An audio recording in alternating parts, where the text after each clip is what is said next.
সবাই নিখুঁত মানুষকেই ভালোবাসে, খুঁতওয়ালা মানুষকে কেউ ভালোবাসে না। নীলা, আমাকে কি ক্ষমা করা যায় না? অনেক দেরি হয়ে গেছে আবির।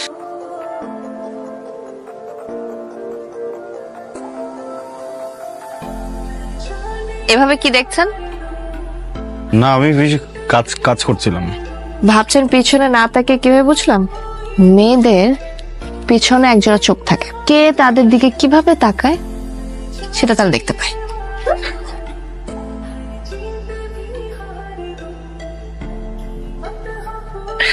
ঠিক আছে না সবকিছু?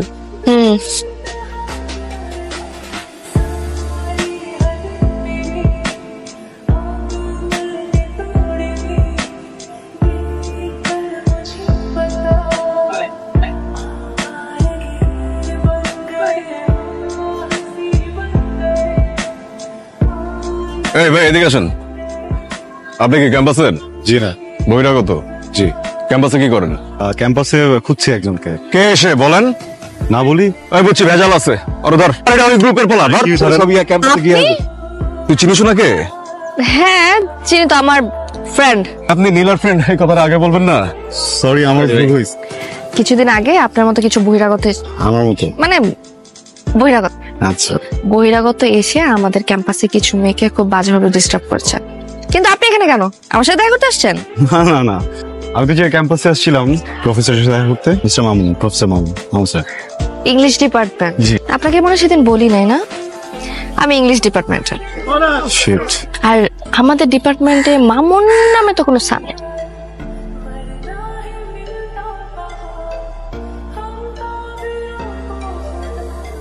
কি হলো? কার্বোরেটরে ঝামেলা, স্টার্ট নেবেন আর। সরি। স্যার তো সরি বলছেন কেন? দুর্ঘটনা তো আর বলে কয়ে ঘটে না।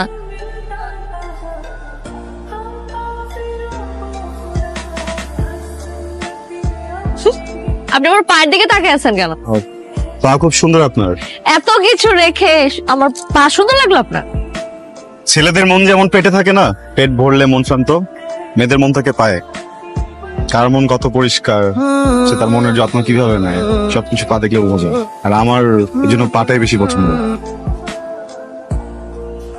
আপনি কখনো কোনো মেয়ের স্যান্ডেলের বাড়ি খাইছেন নাকি যে আপনার পাকে পছন্দ? নীলা, আপনি না ব্যাপারটাকে পুরো অন্য জায়গায় নিয়ে গেল। চলো। আচ্ছা সরি সরি সরি সরি, আপনি তো মাইন্ড খেয়ে গেলেন, আমি ওইভাবে বলিনি। আচ্ছা সরি, আপনি বলেন আমার আর কি কি সুন্দর। না বলি। আই প্রমিস আমি আর টিস করবো না। Pinky promise? Pinky promise. আপনার চোখ সুন্দর, অনেক কথা বলে, হাসি, এটা অনেক সুন্দর। দিলেন তো কি? তো এই যে আমার হাসিটা থামাই দিলেন আপনি। আপনার সামনে তো এখন আমি মন খুলে হাসতেই পারবো না। একটা কথা বলি, জি। আপনি খুব সেন্সেবল একজন ছেলে।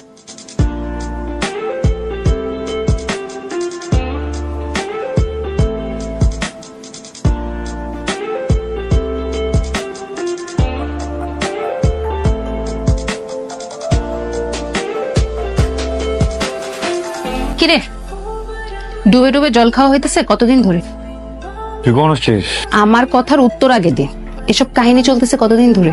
হ্যাঁ, তোর আর নীলার কাহিনী। তুই আমার কাজিনের সাথে প্রেম করিস আর আমি জানি না? আমি তো জানি না, কবে প্রেম করলাম?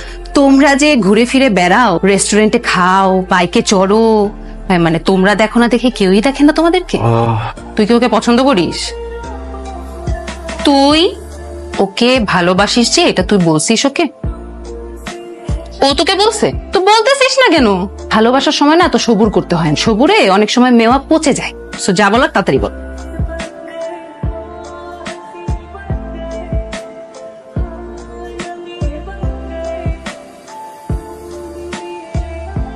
নীলা, I love you.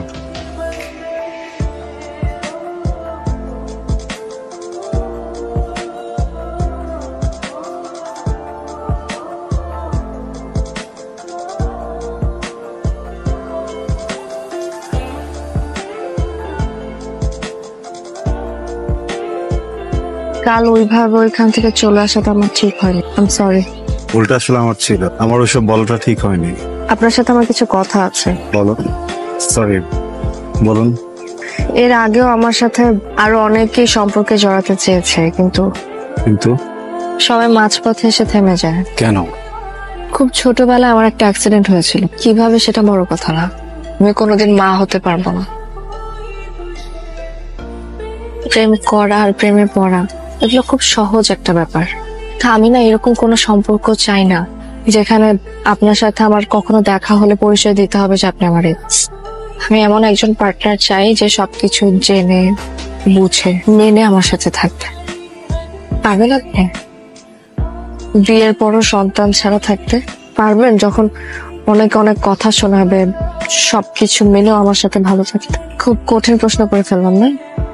সমস্যা নেই, অ্যান্সার দিতে হবে না। আপনি আগে শিওর হন, তারপর আমাকে জানাবেন। আসি।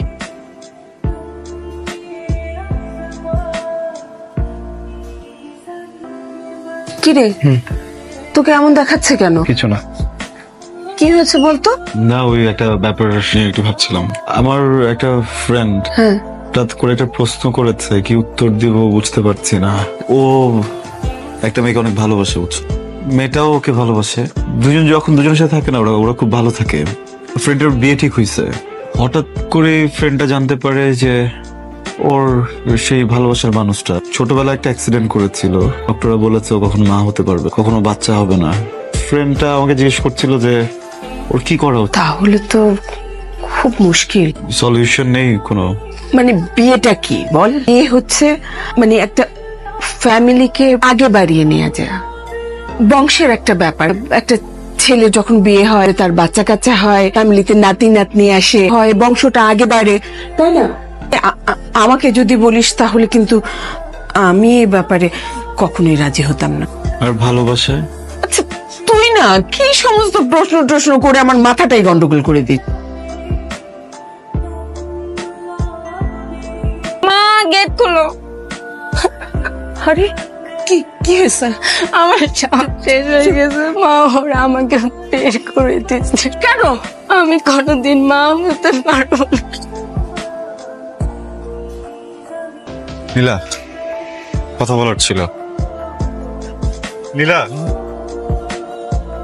নীলা প্লিজ আমার কথাটা একটু শুনুন। নীলা, নীলা প্লিজ আমাকে একটা কথা বলার সুযোগ দিন প্লিজ। গেটটা খুলুন। নীলা, আমি জানি আপনি একটা সিদ্ধান্ত নিয়ে ফেলেছেন। বিশ্বাস করেন, আমি আপনার কোনো সিদ্ধান্ত পাল্টাতে আসিনি, জাস্ট কিছু কথা বলতে আসছি। আর কিছু বলার নেই আবির। আমি বুঝতে পেরেছি এমনটা হয়তো স্বাভাবিক, তাই না? সবাই নিখুঁত মানুষকেই ভালোবাসে, খুঁতওয়ালা মানুষকে কেউ ভালোবাসে না। আসলে ভুলটা আপনার না, ভুলটা আমার। আমি ভাবতাম দুইটা মানুষের ভালো থাকার জন্য, একটা সংসার গড়ে তোলার জন্য অবলম্বনের প্রয়োজন। আমি ভুল ছিলাম। একটা সংসার সুন্দর করার জন্য আসলে ভালোবাসার প্রয়োজন নেই। ভালোবাসায় অবলম্বন শুধু ভালোবাসাই। নীলা, আমাকে কি ক্ষমা করা যায় না? অনেক দেরি হয়ে গেছে আবির, আমি মুভ অন করে ফেলেছি। আমার ছোট বোনের নাম তুলি। তুলিও কখনো মা হতে পারবে না। মানে? সবচেয়ে বাজে ব্যাপার কি জানেন? যে ছেলেটাকে ও ভালোবেসে বিয়ে করেছে, ওর ভালোবাসার মানুষটাও ইদানিং ওর সাথে অনেক খারাপ আচরণ করে। ওগুলো কোনো কিছু নিতে না পেরে ও সবকিছু ছেড়ে বাড়িতে চলে এসেছে। আমার জীবনে একই ঘটনা যখন দ্বিতীয়বার দেখেছি, আমি কেন যেন সহ্য করতে পারছিলাম না নীলা। কিন্তু এখন আমি বুঝতে পারছি আমার মা আপনাকে মেনে নিয়েছে।